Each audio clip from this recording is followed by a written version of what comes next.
Hello, and welcome to the Designing with Love podcast. I am your host, Jackie Pellegrin, where my goal is to bring you information, tips, and tricks as an instructional designer. Hello, instructional designers and educators. Welcome to episode 70 of the Designing with Love podcast. I'm thrilled to have Jeremy Toeman, the founder and CEO of Augie Studio, a social video editing startup, and host of the Founder at 50 podcast with me today. Welcome, Jeremy. Thanks, Jackie. It's so great to be here. Yes, it's great. We were talking a little bit before this recording about how we connected. So I'm really glad that we're here and we're able to talk a little bit about what you do. So it's wonderful. So to start, can you tell us a little bit about yourself and share what inspired you to focus on AI video technology? Sure. I'll skip the when I was a wee lad in Canada bit, but I've been in the sort of tech and media convergence space for pretty much all of my career. In the early 2000s, I was involved in startups like Mediabolic, which became part of TiVo and Macrovision. I was the first employee in at Sling Media, which built the original Sling box, which for younger audiences was the first way you could actually watch TV on the internet, pre-Netflix, pre-YouTube, all that stuff. Yeah. Spent some time helping out other startups launch, companies like Waze and Sonos and Voodoo and others. Had some startups of my own in the 2010s, also kind of around this space. Then I had kids, which is a different kind of startup, and spent my career at, I had to make a little pivot, as they'd say. And I went over to CBS and Warner Media and Etsy and spent some time in leadership roles over there. And then that sort of set me up with this interesting kind of place in life where my kids are starting to get older. I had learned amazing things at these big companies. And it started noticing a little hole in the market from a personal need, which is I needed to make a video to promote my original podcast with someone who's now my co-founder. I tried learning how to use Adobe Premiere Pro, basically couldn't make any progress despite hours and hours of online tutorials, and started realizing that, Pro is the tool for professionals. And then like tools like CapCut are great for, influencer style videos. But I didn't want either of those things. I wanted something else. And rather than, hire people to solve a problem for me, whatever, I decided it was time to do another startup. And that's how Augie was born. Wow, that's great. So you saw a need in what you wanted, but you looked at those tools that were out there and they were just too bland for you, too cookie cutter, right? You needed something that was going to meet the need of what you actually wanted and were looking for. Yeah. Yeah, it was to be honest, it was a little less like cookie cutter per se. It was more that Pro is just Pro. You could do anything, right? If you know how to use Adobe Pro, like you can make movies. It's like Christopher Nolan uses those tools, or his editors do, right? And I just wanted to make for lack of a dinky little video promoting my podcast. So my needs were totally not at that pro level. I used to make this analogy that it's like you wouldn't learn to fly a helicopter to get milk from your corner store, right? Yes, right. You just walk on over, right? I wanted something that's like the walk on over version. That makes sense. Okay. Yeah. So Adobe Premiere Pro it had all the bells and whistles, but you didn't want all the bells and whistles. You just wanted to cut to the chase, right? Yeah. Exactly. Yeah. You got it. I love it. Got it. That's great. I love that. So as you mentioned in your intro, you've made some major shifts in your career from working at Warner Media to diving to that AI powered storytelling and podcasting. So what are some things you've learned about reinventing yourself later in life? And how do you think that shapes the way you approach creative technology today? This is a great question, Jackie. And to be honest, I might answer it differently tomorrow and the day after that and the day after that. I'm in such an interesting personal phase. I have just started a podcast of my own addressing this exact topic. I've been, this is my first startup in 12 years, during which I spent only time at these mega corporations. And I think, first of all, I don't have this will apply to everybody kind of answer. I think for me, I've always been in this sort of weird combination of always wanting to learn something. And then I'm a really big adherent to this concept of ikigai, which is this Japanese principle around sort of meaningfulness in what you do. And I always now forget things on the spot, but it's the combination of what are you good at? What does the world need? What will you get paid to do? And There's a fourth one in there There's too. a fourth one. It's important. We'll I'll remember after. But it's all about centering yourself around your own skills, what you can get paid for, right? Because if you're really good at something, but the world won't pay for it, you're a volunteer. And that's okay. And that's why I volunteer for things. If you're really good at something, or if you're not really good at something and the world will pay really well for it, well, you have to go learn about it. So I've sort of always used this to find things that are true for me. I care about team beyond anything. I care about who I work with more than anything. I knock on wood, but in 30 years, I've spent less than 2 of those years working with or for people that, don't excite me to get out of bed every morning kind of thing. So I think as I have been aging, I keep looking at, how are these same criterias at play? Like, could I cure cancer? No. Can I make cool, entertaining products that really important and smart doctors can use when they get home at night and they just need a break from their difficult days? Yes, I can. Right. So I always try to sort of align what am I good at with those things. And candidly, as my kids have become teenagers, in fact, my youngest is off to school at RISD now, I've time again to do startups, right? I couldn't do a startup when my kids were 8 because A, they need me more, and B, it's a whole different game, and we're all having a lot of fun and playing games and doing things like that.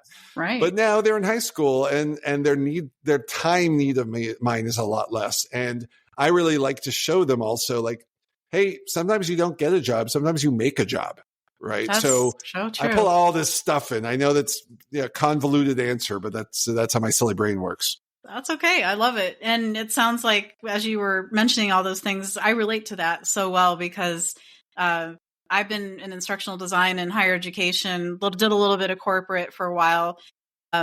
For going on 18 years, I've been in higher education, and then in this field, instructional design specifically, for almost 15 years. And I never imagined I'd be teaching college courses now for 4 years. And then I didn't think I would start a podcast 2 years ago, but yeah, it's amazing. And I'm almost in my 50s myself. So it's like, wow, you don't think those things are going to come along. And then you realize, wow, there's a need I need to fill. And let me just do it, right? Let me just start it up and see where it goes, right? You just never know where it'll take you.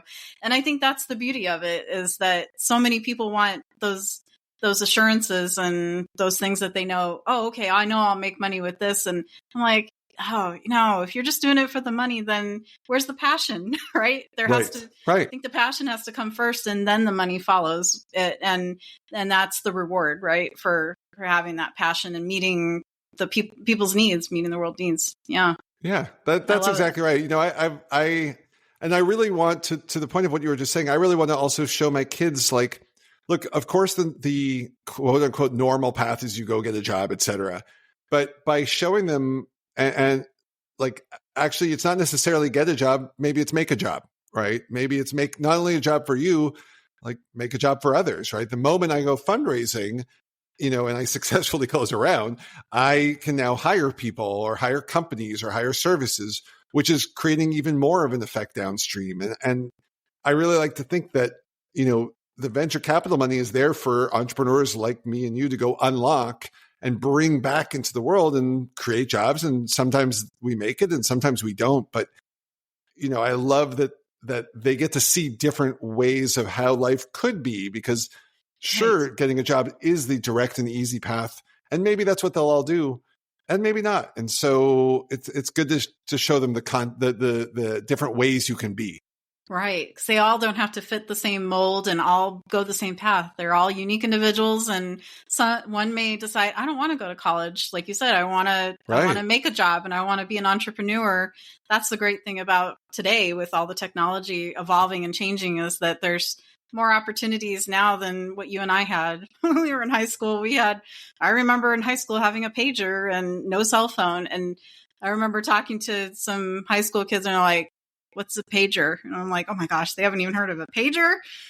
But I'm like, yeah, that's just the way this generation is. There's just some things that it doesn't click with them because they are not familiar with it. So it's funny. Yeah.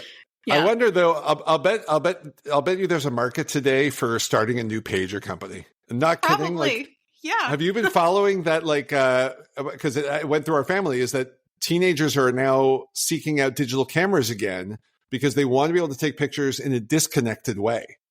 And Right. so my daughter had one at summer camp. And so now I'm thinking, I'm like, wow, what, you brought up pagers. I haven't thought about that. Well, I'll bet you could go pretty trendy with Gen A for a little while on like hipster pagers, Yeah, because it was such a popular thing when I was, I think, a sophomore in high school, and I was like, I want to. My dad's like, okay, you want a pager? Work for it. Go do it. Go, And I was like, and it was funny because it was the trend. That was what all my friends had, but we had to actually go to a payphone, right? Have money, go to a payphone to call somebody. So it's funny how, and when I told them that's what we had to do, they're like, wow, that sounds complicated. And I'm like, that's just the way it was. We didn't know anything different back then. So it's funny. We didn't know better. We didn't know different. Those were the choices, Exactly. Yep. You were just given something and you went with it. And yeah, it's funny. I like that. So what I love too is you're working on some fascinating projects using AI to help creators and marketers tell stories in a new ways, which is great because my background is in marketing. So I relate to this. So from your perspective, what's the biggest creative opportunity AI opens up for things like video creation? And what's one challenge that we still need to solve in that area?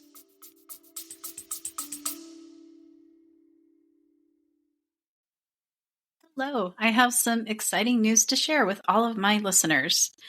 There is a feature called Fan Mail.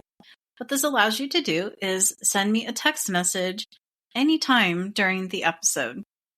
There's a link located at the top of the description in each episode, and it says Send Jackie a Text Message. So when you click on that link, you'll be able to send me a message letting me know what you thought about the episode and if you have any ideas for future episode content as well.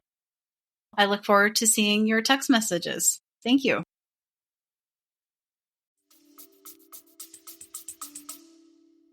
This is again one of those, I think if we had been talking a month ago, I'd have a different kind of answer. We're at the point where I would say, there's always this going quote of like, when was the best time to start doing X? It was like 10 years ago. When's the next best time? Today.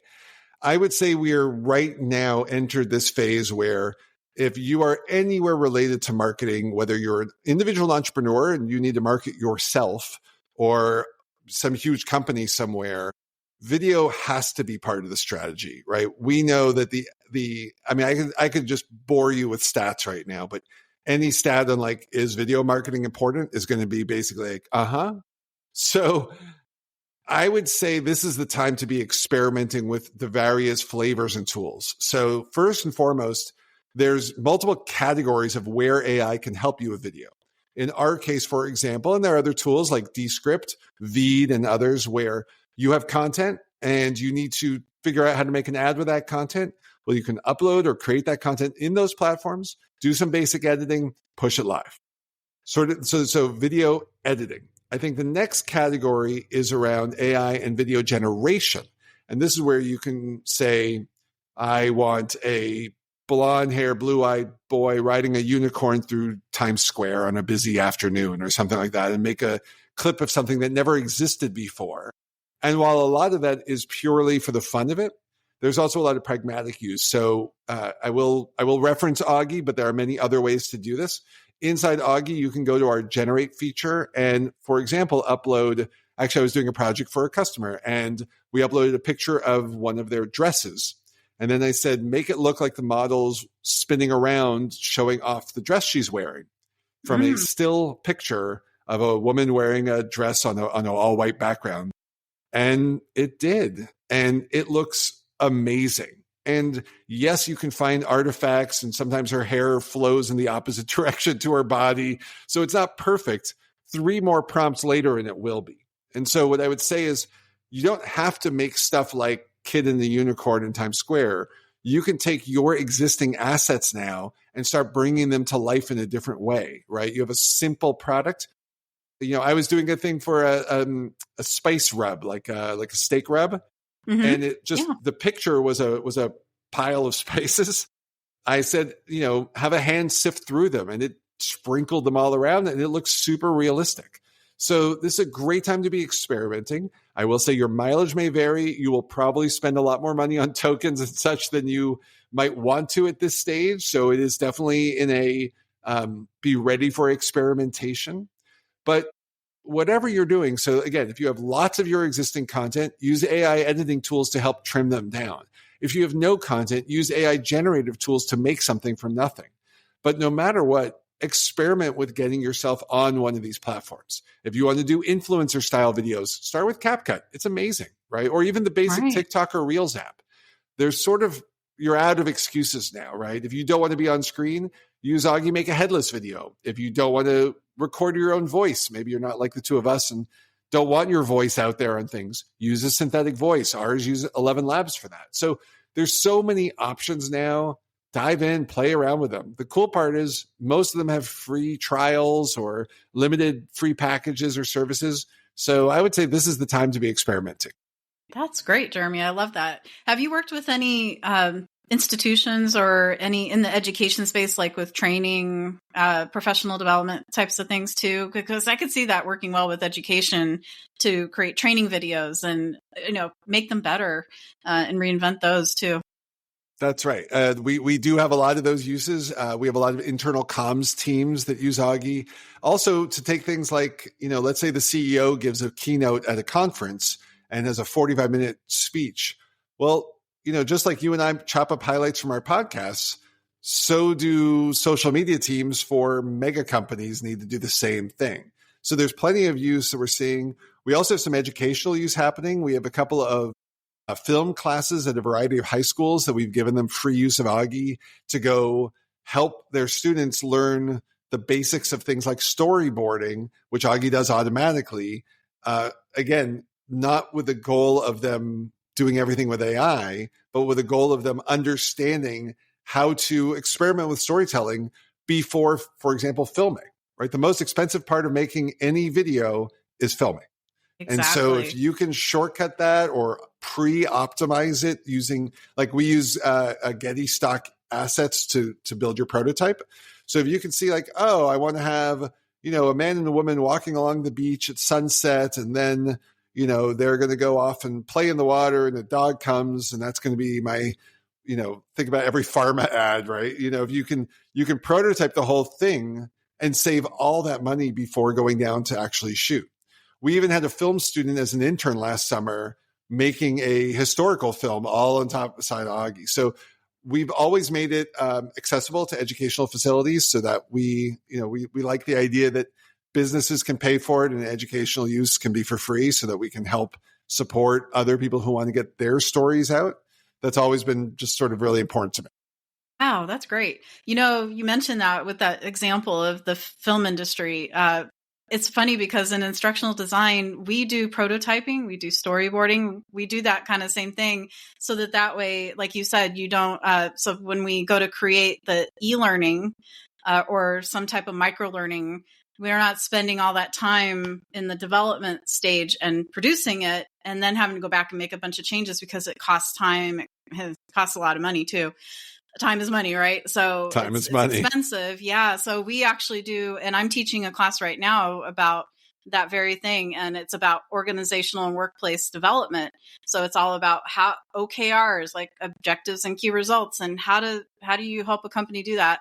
But one of the things they're doing is they're having to do a prototype and do a storyboard. And then later on in the course, so we're in topic 2 right now. And then in topic 5, they actually build the e-learning module. So it's for a fake company, but it's kind of neat because it gets them that opportunity to really dive in and do that. But I could see your platform working really well for that industry too, for learning and development, instructional design, those that are in that because it's a growing, I don't know if you know this, Jeremy, but instructional design is all across everywhere. It's in military, higher ed, corporate, nonprofit. So anytime you hear someone saying learning and development and I do this, that's what I do. So it's pretty fascinating. Yeah. So there's a lot of parallels too between, the creative fields.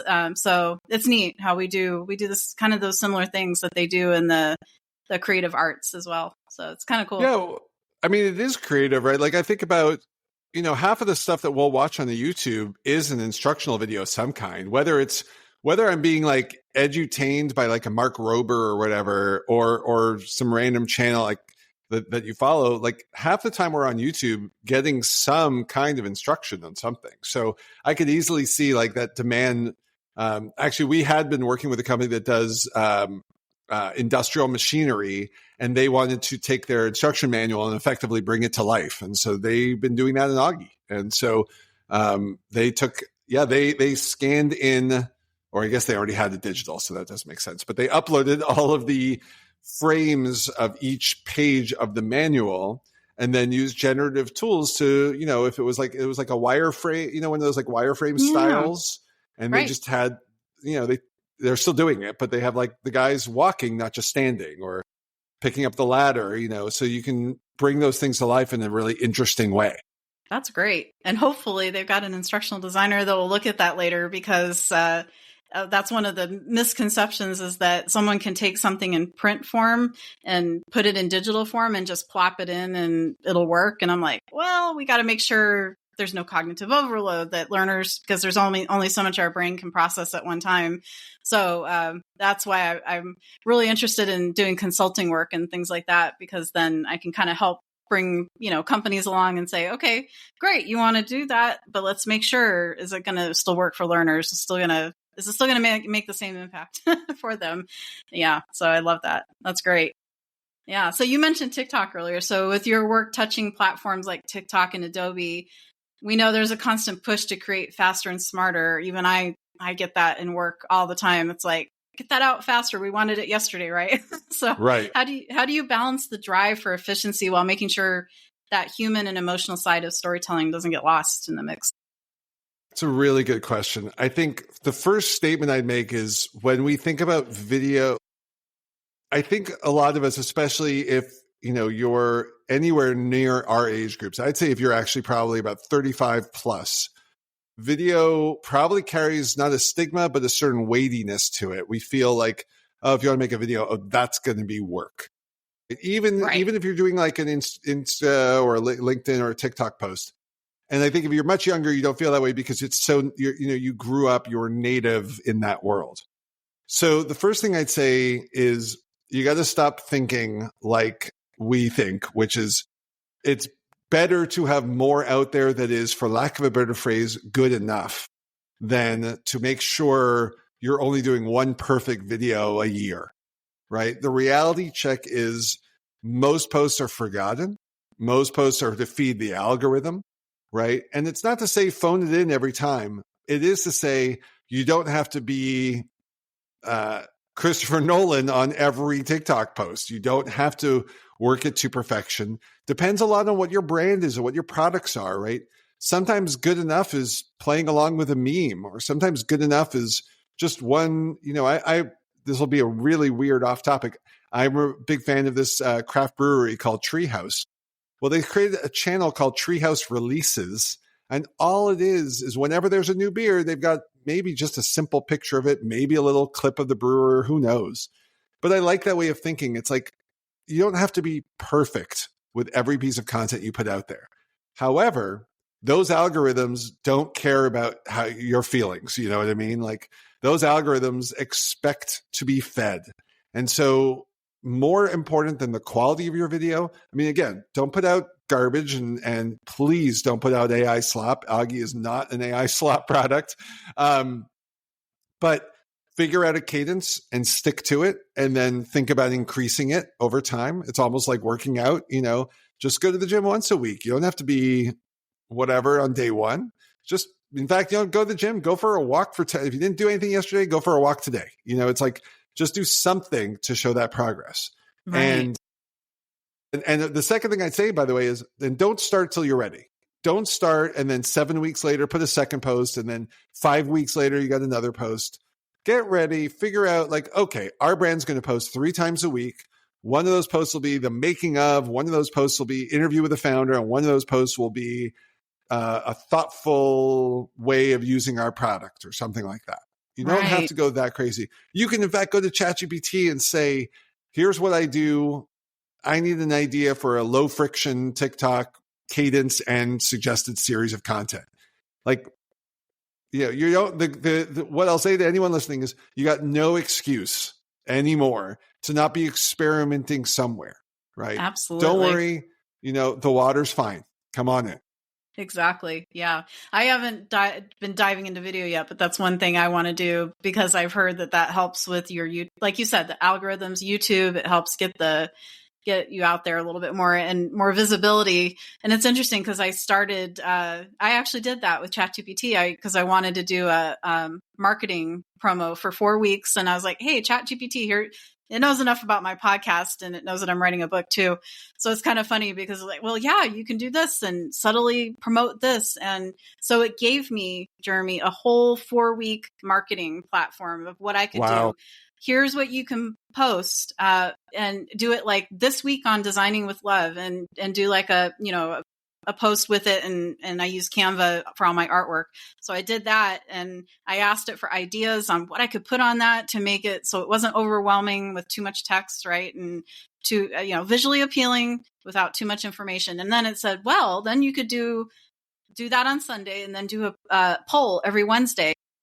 And I asked her for some ideas and it just laid it all out for me. And I kept prompting it and saying, okay, yeah, can you revise this a little bit? This is not quite what I was looking for. And I kept working with the tool and it just, all of a sudden and it was like, here, do you want me to, put your marketing? And I was like, wow, this is great. So I've got it all running and it's all ready to go and everything. So this is the second week it's been going. And I just put all the posts and the polls in there and then just scheduled them. So I don't have to do anything every week. I love that. It's all ready to go. So it's great. And I'm like, if this is really successful, I may actually do this on a regular basis because if people love it this week on, Designing with Love, I'll keep it going. So it's great. It's really easy.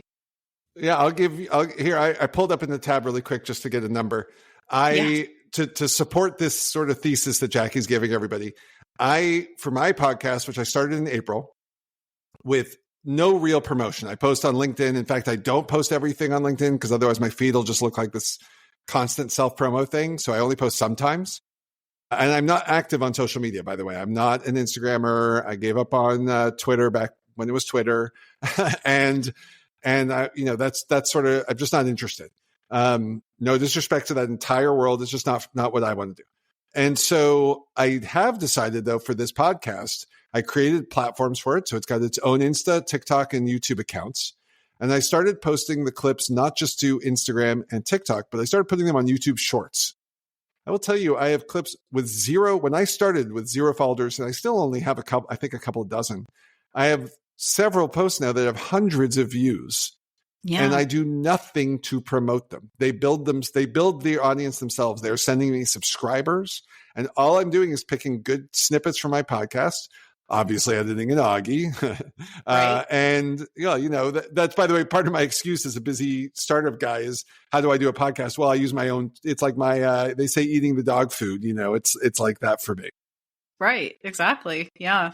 I love that. And that's what I've been doing too, is using those shorts and posting them. And 2 weeks ago today, I had 7 subscribers on YouTube.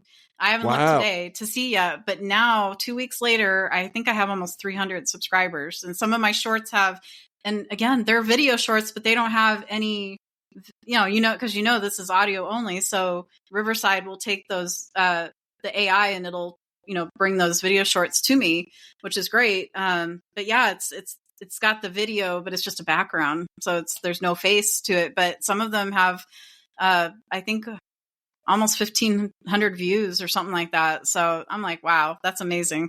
That's great. Yeah. Oh, those little things, right, that you can do to really bring that up and be able to, bring more visibility to what you're doing. And then it helps not only your podcast, but it helps your brand. It helps your influence and your credibility, everything. So it's a win-win across the board. I love it. That's great. Love that. Yeah, that's wonderful.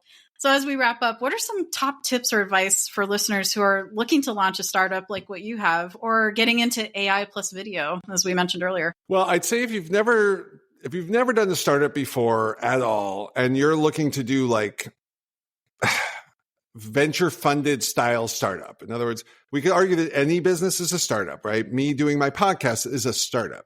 But if for this moment, if we'll agree that like what we mean by starting a startup is something where you intend to raise venture capital, or hopefully you're so profitable you don't even need that, but you're going to build an organization and form a corporation, do all the things, and maybe build a lot of tech to go launch something. The only thing I want to tell people is that it's so much harder than you've ever expected anything to be in ever. Have a co-founder. No solo founders. I tried it once way long ago, regretted that instantly, and ever since have loved having someone else out there to, cry on their shoulders when they need to, or be there for theirs when they need it. So startups are just plain hard, right? It's a lot of work. It's soul sucking.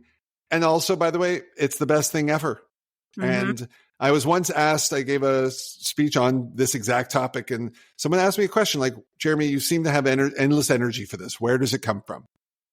And my answer was, I don't know. And that's what I would say is if you don't know where your energy comes from, but it's just always there, you've probably got some of what it's going to take, because you're going to need lots of energy. And the reality check is not a lot of things refill that bucket a lot of the time, right?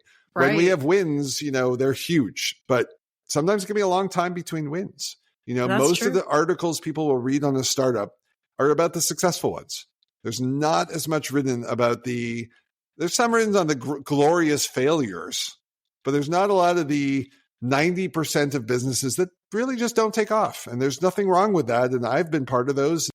It's part of the fabric of this whole ecosystem. You're going to fail at something, right? I think it's a lot about making sure you're just really ready for that. Yeah. I have a huge amount of thoughts on before you start a startup on getting into AI video, as soon as you finish this episode and and subscribe and all those cool things, go try these products. Okay. Ours is Augie.studio, but go try Runway, go try VO, go try Opus, go try Veed, go try these things out. Figure out what's the right one for your product, goods, service, brand, and play with them. And if it's not doing the thing you need, try the next one. My biggest tip, though, is figure out what you think you need going into them, because we're all a little different. Don't come to Augie expecting Runway. We're not Runway. Go to Runway. It's great. Right. But no excuses, y'all. Go try something. It's too much fun to play with this tech to not be playing with this tech. Right. I like the advice you give, not going into it blindly, having a plan of action, knowing what is my goal, what are the outcomes I want, right? It's what we call in instructional design, it's a backward design approach. So instead of starting at the beginning, we start at the end and we see what's our goal, what's our outcome, what is that end of the road that we want, and then we work backwards.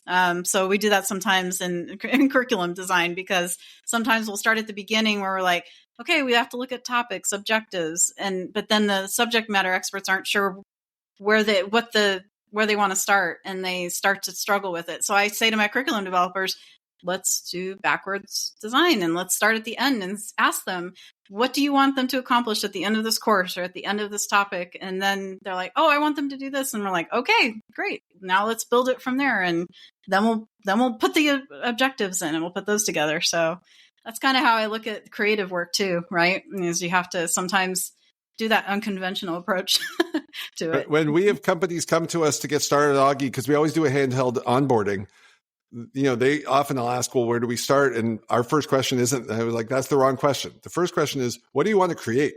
Right. And if most people will say, I'm not quite sure. So here's my tip for anyone who's not sure what kind of video to create. Go find a video you like, right? If you're making let's call it an ad for your product. Well, go find an ad for some other product. Doesn't have to be in your category. In fact, preferably not, that you like. It could be an ad for pants or a car or a beer or whatever. It doesn't matter. But if there's a style start to think about it. I like a witty voice narration in the background, or I want no narration, or I want a person talking at the camera, or I don't want that. Do I want, give some thought, what is the video you like? What is the thing that triggered you to positively to buy a product, good, or service? Then start building toward that end, right? If you see something that's showing lots and lots of cool CGI, that's showing, if you watched any of the recent Apple's coverage, this was the week they announced the Apple iPhone Air and et cetera. all of their videos were these really cool, like they exploded out what's inside the product and like lots of really nifty use of, I assume, CGI or AI, et cetera. Well, that's going to be a lot of work. That's going to take a chunk of time. If on the other hand, you want a video of, a woman walking down the street going into your favorite restaurant, that's pretty easy to recreate. Let's go do that. Right. Yeah. And see I like that, because that's also where marketing comes in, right? Looking at sometimes we call it benchmarking. We look to see where the other similar types of products, like you said, or services, like you said, doesn't even have to be in the same industry, but something where, it sparks your interest and your attention. I love that. That's great.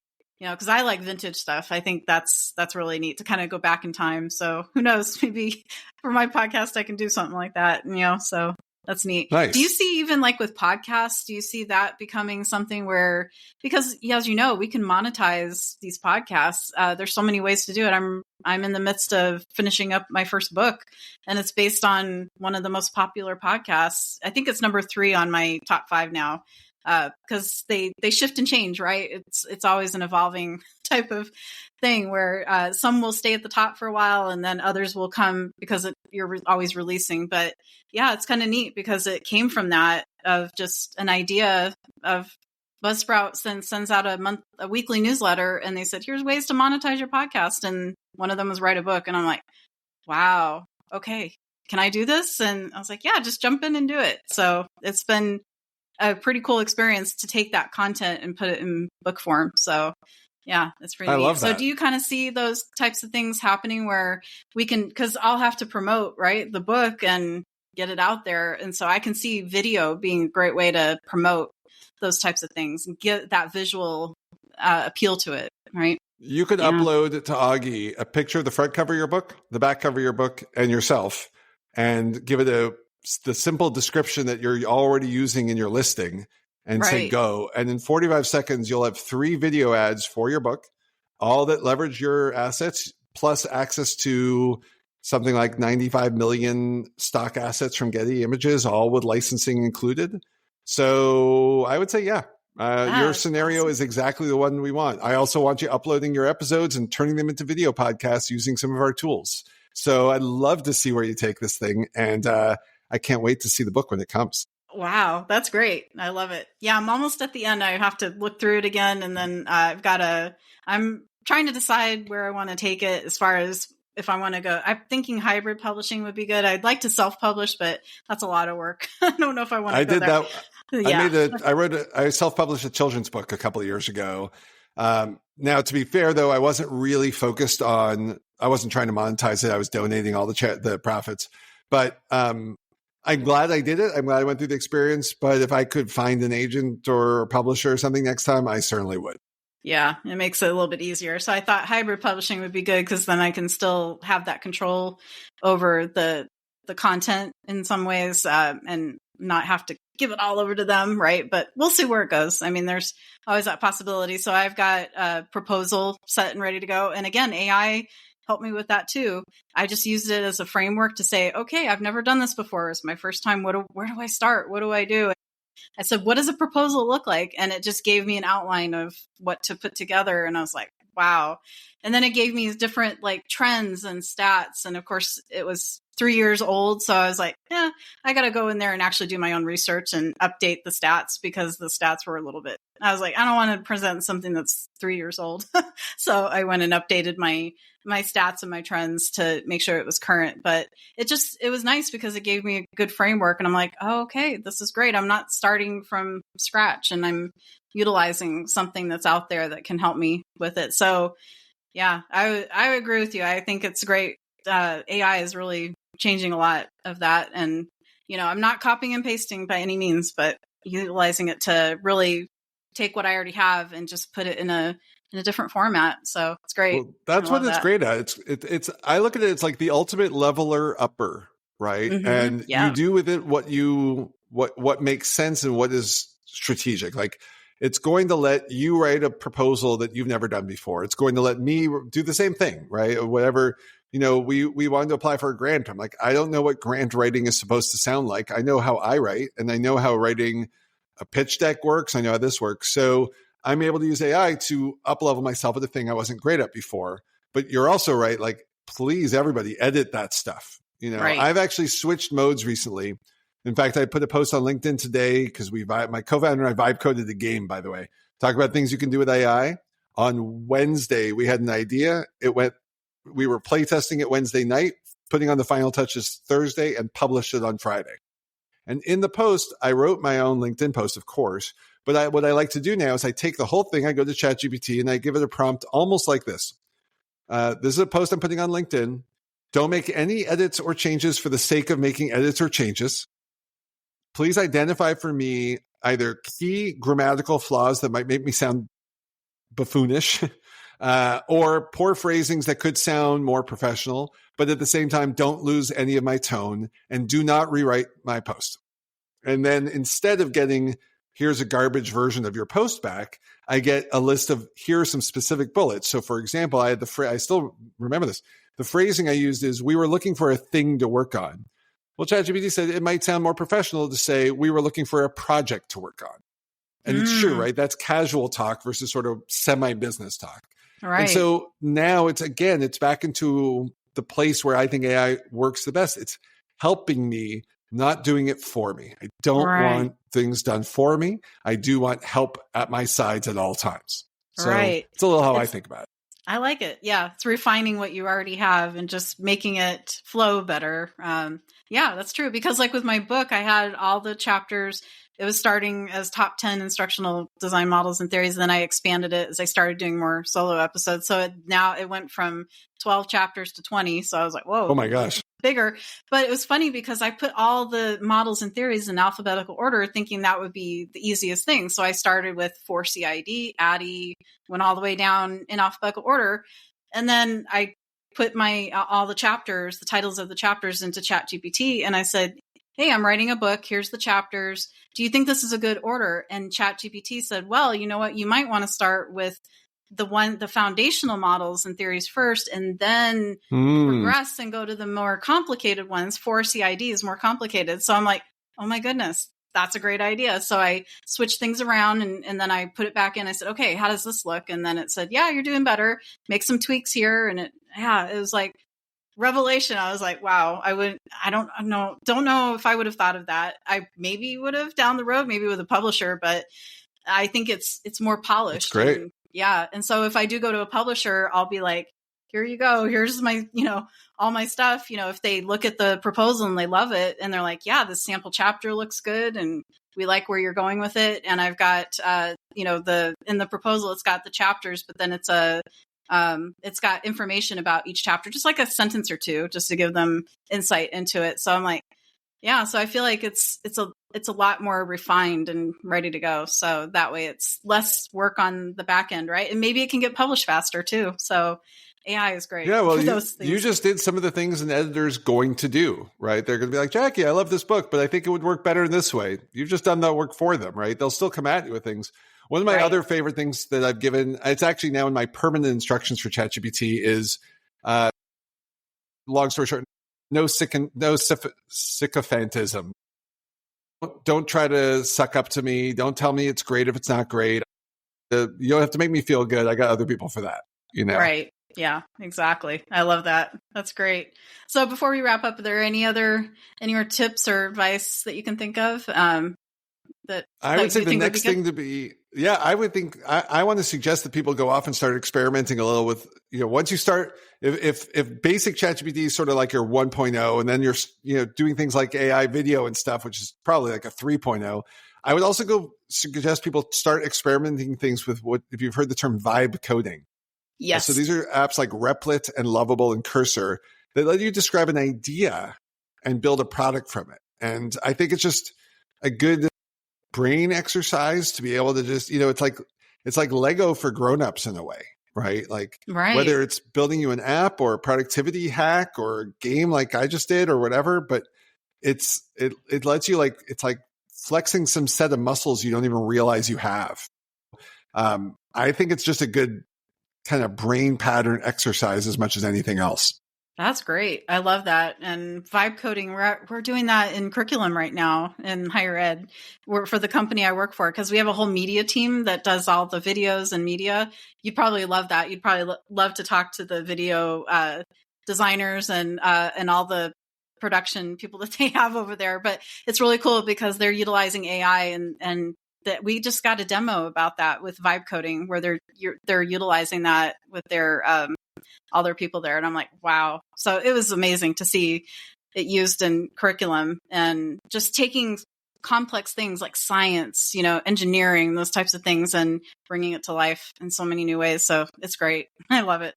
Yeah. Well, you can see the one we built. I'm sorry. We built moviepong.app. If you're a movie fan, Ooh. We built a game. It's called Movie Pong, where basically you go back and forth naming movies and actors who are in them. And you're sort of trying to, it's like we call it Pong. You're trying to Pong your opponent by, if they name an actor in a movie and you can name another movie with the same two actors, then you get a point, kind of thing. So I love that. Oh my goodness. It'll probably be massively evolved by the time this episode drops, because we're just sort of winging through it day by day. But looking for feedback, looking for anyone who wants to experiment with it. I would love to, because I remember being in grade school and that Pong game on, what was it, Atari? Yeah, it was on Atari, right? The Pong game. Yes, it was on Atari, and it was just the two white rectangles, and then it had the ball, and you would go back and forth. Oh my goodness. And then I love movies. So is it all types of genres and all ranges, like 80s, 90s? It's all the movies. We have a database of all the movies. So yeah, moviepong.app. I'm gonna look that up, and I'm sure a lot of people will look that up. That's great. I love it.